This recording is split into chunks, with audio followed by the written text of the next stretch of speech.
Ketahuilah bahwa sesungguhnya kehidupan dunia ini hanyalah permainan dan suatu yang melalaikan.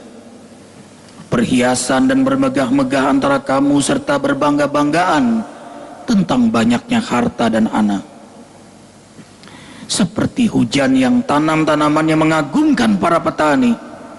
Kemudian tanaman itu menjadi kering dan kamu lihat warnanya menguning, kemudian menjadi hancur. Dan di akhirat nanti ada azab yang sangat keras dan ampunan dari Allah serta keridoannya. Dan kehidupan dunia ini tidak lain hanyalah kesenangan yang menipu.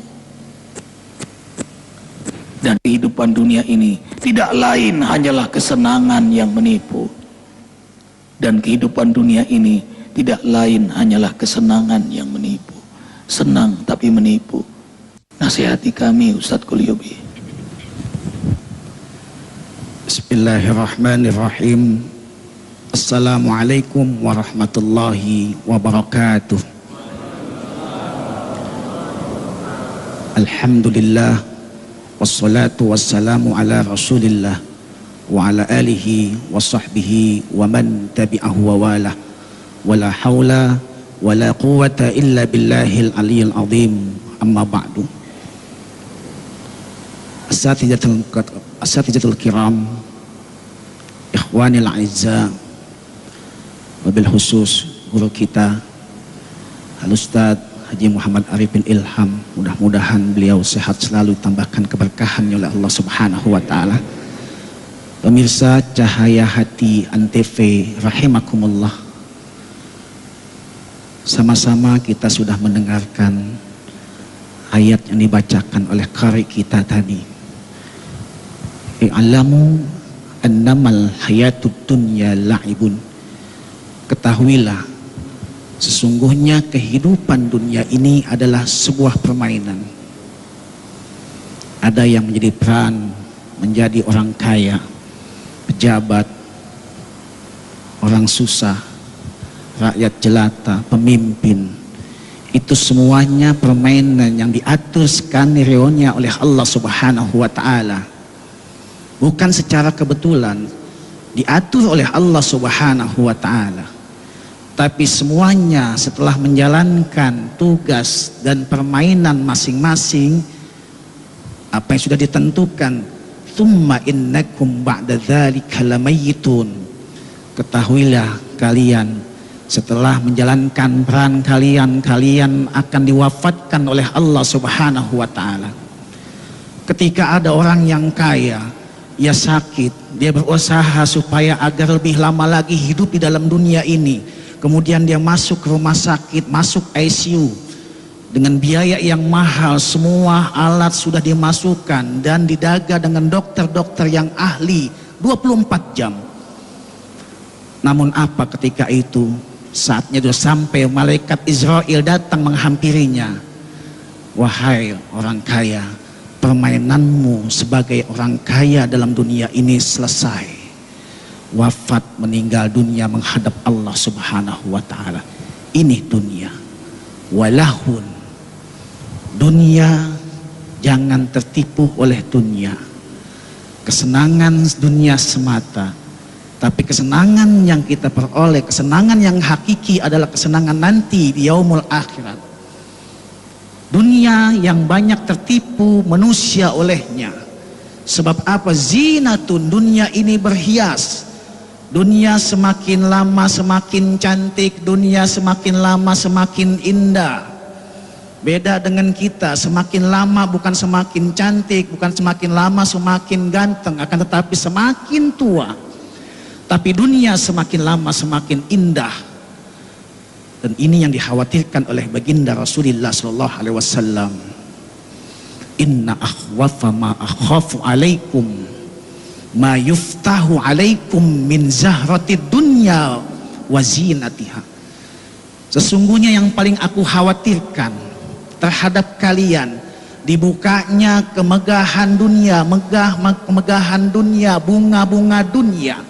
Kenapa Rasulullah khawatirkan? Tatkala dunia ini sudah canggih, tatkala dunia ini sudah berhias, dunia sudah indah, yang Rasulullah khawatirkan, bahwasanya nilai-nilai agama akan tergusur, bahkan tergeser.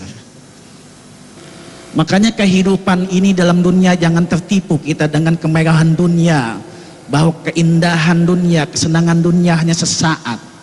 Makanya ulama tasawuf menggambarkan kehidupan di dalam dunia ini bagaikan sang kiai berkata kepada 3 santrinya, "Wahai santriku, masuklah kalian ke dalam goa.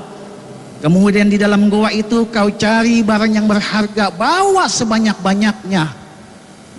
Namun santri 3 ini berbeda. Ada santri sam'an wa ta'atan, dengar dan patuh apa yang diperintahkan oleh gurunya. Ada sam'an wa ta'atan juga santri yang kedua, dengar tapi patuhnya setengah-setengah. Ada sami'na wa asoina, ada santri yang dengar akan tetapi dia tidak melaksanakan sama sekali. Santri ini masuk ketiga. Kemudian santri yang pertama sami'na wa ata'na, di dalam goa yang amat gelap ketika itu keterbatasan penglihatan dan pandangan, dengan hanya rabahan itu pun keterbatasan rabahannya. Namun apa yang terjadi? Padahal di situ ada barang yang berharga, namun tidak terlihat karena keterbatasan pandangan, maka dia menyangka itu hanya batu-batu kerikil. Tapi walaupun batu kerikil, kena guru yang amanahkan, guru yang perintahkan, dia bawa sebanyak-banyaknya, mampu 2 pikul. Santri yang kedua berkata, "Kau tibang batu kerikil, buat apa bawa banyak-banyak? Udah cukup 5, dikantongin 5. Santri yang ketiga yang sami'na wa asoina masuk ke dalam goa, akan tapi dia berkata, "Buat apa tibang batu kerikil? Engkau bawa 2 pikul, engkau bawa 5, kotor-kotorin saja." Enggak bawa sama sekali. Namun apa? Ketika keluar dari goa, terlihatlah jelas bahwa yang dibawa bukan batu-batu kerikil, justru yang berharga nilainya intan berlian. Ketika melihat intan berlian, yang bawa 2 pikul menyesal. Banyak bawanya nyesel. Dia menyesal masih kurang banyak. Yang nomor 5 juga pun menyesal. Kalau yang bawa banyak menyesal, yang 5 menyesal. Lebih-lebih yang tidak bawa sama sekali. Apa maknanya? Gambaran tadi. Kita hidup dalam dunia ini bagaikan santri ada di dalam goa. Kita ini berada dalam dunia bagaikan santri berada dalam goa. Allah sudah serukan, aqimus sholat, dirikan sholat, wa atuz zakah, keluarkan zakat, laksanakan puasa Ramadan. Tahu itu nilainya, nilai yang berharga. Puasa nilainya emas intan berlian. Kapan kita tahu? Kala itu kita tahu bagaikan santri keluar dari mulut gua. Falaula idza balagatil hulquma wa antum hina idzin tanjurun. Maka tatkala nyawamu sudah sampai tenggorokan, kalian akan diperlihatkan amal ibadah kalian, pahala puasanya, emas intan berlian. Allahu Akbar walillahil hamd. Dunia ini hanya soal waktu, hari, jam, menit, detik kita akan masuk galian 2 meter. Keluarga yang kita pikirkan siang malam ternyata pada akhirnya meninggalkan kita. Boleh jadi anak kita yang menginjak-injak tanah kuburan untuk kita. Dan Rasul menghabarkan mayit itu masih tahu langkah terakhir keluarga yang meninggalkannya. Harta yang kita cari, banting tulang-tulang dibanting-banting untuk mendapatkannya, ternyata juga kita tinggalkan. Tinggallah amal ibadah menyertai kita. Sungguh beruntunglah orang-orang beriman yang menjadikan dunia ini sebagai tempat bekal untuk kehidupan di akhirat selama-lamanya. Inilah yang membuat hamba beriman bermujahadah dalam ibadah, dalam amal saleh, dalam kemuliaan akhlak, sibuk dalam perbaikan-kebaikan, karena sadar aku akan hidup di akhirat selama-lamanya. Aku butuh bekal untuk kehidupan panjang itu. Subuh saja orang beriman sudah jadi orang yang paling kaya di muka bumi ini. Siapa yang sholat sunnah fajar 2 rakaat, khairu minad dunya wa ma fiha. Salat sunnah fajar, azan subuh sebelum sholat subuh berjamaah kita sholat sunnah dulu 2 rakaat. Makanya waktunya agak panjang di masjid kita, Ustaz, 15 menit. Kita tunggu, karena sunnah fajar, sunnah subuh 2 rakaat itu ternyata lebih baik, lebih utama daripada dunia dengan segala isinya. Apa enggak ngiler? Nah, kita sudah diberitahu bahwa kita masuk gua kayak santri tadi, ada berlian, tidak akan kita sia-siakan.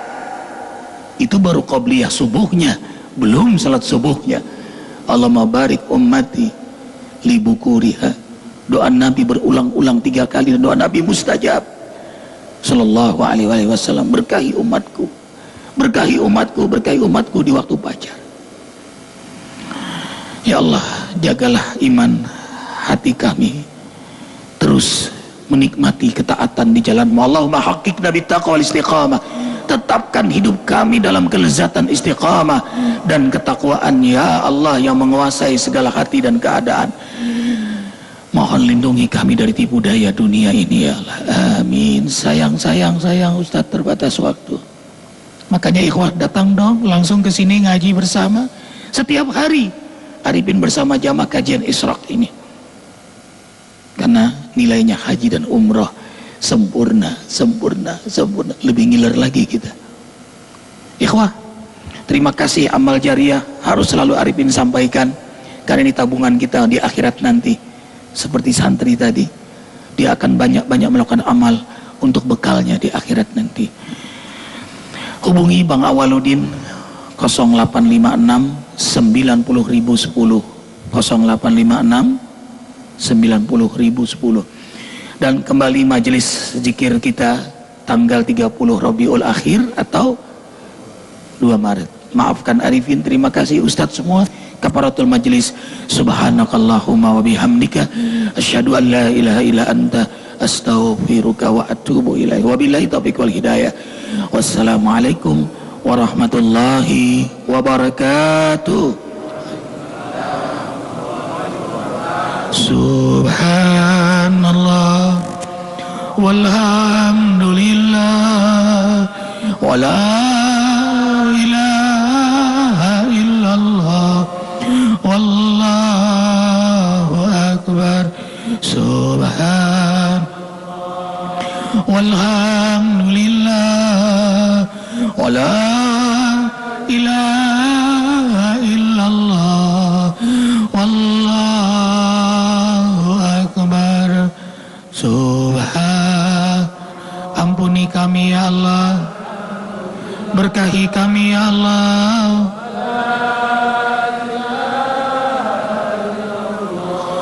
Wallahu